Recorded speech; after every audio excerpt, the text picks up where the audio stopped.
नमस्कार, मी सागर आयरे वनस्पती विद्या मिशन ज्ञानकोश मध्ये आपलं स्वागत करत आहे। आज आपण दुर्मिळ वनस्पती आणि अत्यंत सुगंधित वनस्पती अर्थात नागरमोथा या वनस्पतीबद्दल अधिक माहिती घेणार आहोत। आपल्याला माहितीच आहे की ज्योतिषशास्त्रांमध्ये नागरमोथा ह्या वनस्पतीला अनन्यसाधारण महत्त्व आहे। या वनस्पतीला चंद्रानंतर अत्यंत सुगंधित अशी ही वनस्पती म्हटली जाते। ही शीत, पित्त, वात, कफ यांना नियंत्रित करणारी अशी वनस्पती आहे।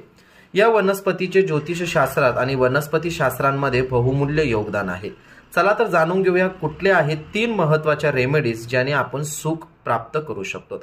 ज्या लोकांना नेहमी असं वाटत असेल की कोर्ट कचेरीमध्ये आपल्याला कुठल्याही प्रकारे यश मिळत नाहीये, तर अशा व्यक्तींनी मंगळवारच्या दिवशी लाल वस्त्रात ही वनस्पती आपल्या जवळ नेहमी ठेवावी किंवा कमरेत किंवा उजव्या हातामध्ये लाल वस्त्रात धारण करावी। दुसरा प्रयोग शास्त्रात सांगितलाय की ही वनस्पती आपल्या वास्तूमध्ये किंवा